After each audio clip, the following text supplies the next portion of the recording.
अगर यहां बैठे हुए इतने लोगों में से एक व्यक्ति कहे सिर्फ कि हाँ मैं हाथ को उठा हुआ देखता हूं और बाकी लोग कहें कि नहीं देखता हूं, तो विज्ञान कहेगा ये आदमी स्वप्न देख रहा है, क्योंकि कोई गवाही दूसरी से मिलती नहीं। ये तथ्य नहीं है, क्योंकि अगर ये तथ्य होता तो बाकी लोग जो मौजूद हैं उनको भी ये हाथ दिखाई पड़ता। ये स्वप्न है। स्वप्न होते हैं वैयक्तिक, तथ्य होते हैं सामूहिक।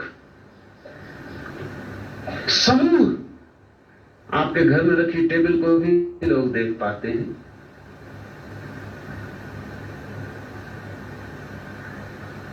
सब राजी हो सकते हैं कमोबेश की टेबल है, लेकिन आप जाके कहें कि मेरे कमरे में परमात्मा मौजूद है, तो सभी लोग कहेंगे कि आपको दिखाई पड़ता हो भला, हमें दिखाई नहीं पड़ रहा है। तो आप किसी कल्पना में खो गए हैं, आप किसी स्वप्न में हैं। ये मजे की बात है कि स्वप्नों में साझेदारी नहीं की जा सकती। आप एक ही सपना दो आदमी साथ साथ नहीं देख सकते, कि देख सकते, अब तक नहीं हुआ ऐसा। स्वप्न में कोई साझेदारी, कोई दोस्ती नहीं चलती। स्वप्न सदा वैयक्तिक है, इसलिए जो वैयक्तिक है विज्ञान कहता है वो स्वप्न है, वो तथ्य नहीं। और जो सामूहिक है वो तथ्य है, और तथ्य ही सत्य की परिभाषा है विज्ञान के लिए।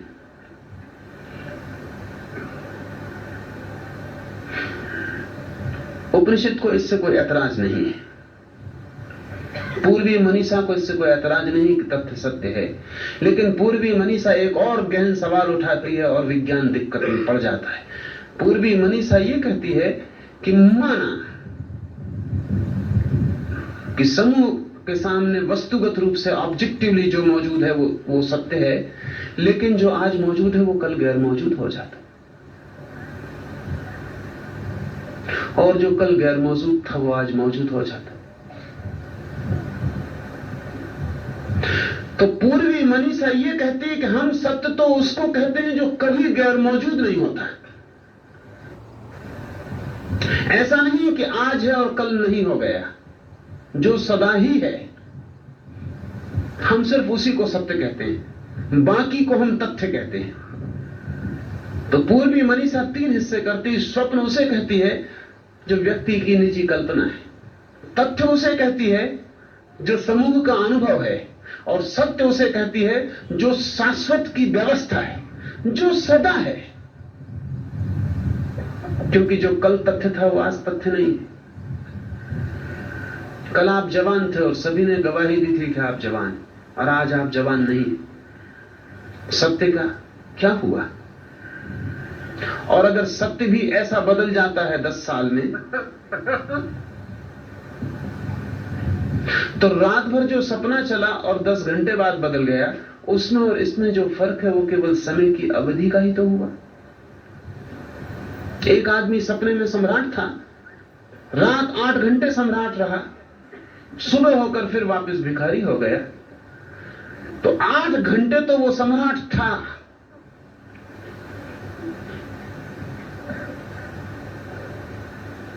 आप कहेंगे हम सब इसमें गवाह नहीं है, लेकिन वो आदमी कहेगा कि सपने में जितने भी लोग मौजूद थे सब इसके गवाह थे। मैं अकेला ही सम्राट नहीं था, नौकर चाकर थे, मंत्री थे, फौजें थी, बड़ी राजधानी थी, सब था, और वो सब गवाह थे, क्योंकि सब मुझे स्वीकार करते थे कि मैं सम्राट हूं। तो फर्क इतना हुआ कि वो आदमी 8 घंटे सपना देखता है, और आपकी जवानी 10 या 20 साल समय का फासला हुआ। अगर ऐसा समझ लें कि एक आदमी कोमा में पड़ जाए 20 साल तक और अपना सपना देखता रहे सम्राट होने का, ऐसा हो जाता। मैं गांव में गया तो एक स्त्री 9 महीने से बेहोश है, और चिकित्सक कहते थे कि वो 3 साल कम से कम बेहोश रह सकती और जिंदा, कोमा में पड़ी है। अगर ये स्त्री सपना देख रही होगी 9 महीने से कोई, और जरूर देख रही होगी, एक तो बेहोश पड़ी और दूसरे स्त्री सपना जरूर देख रही होगी।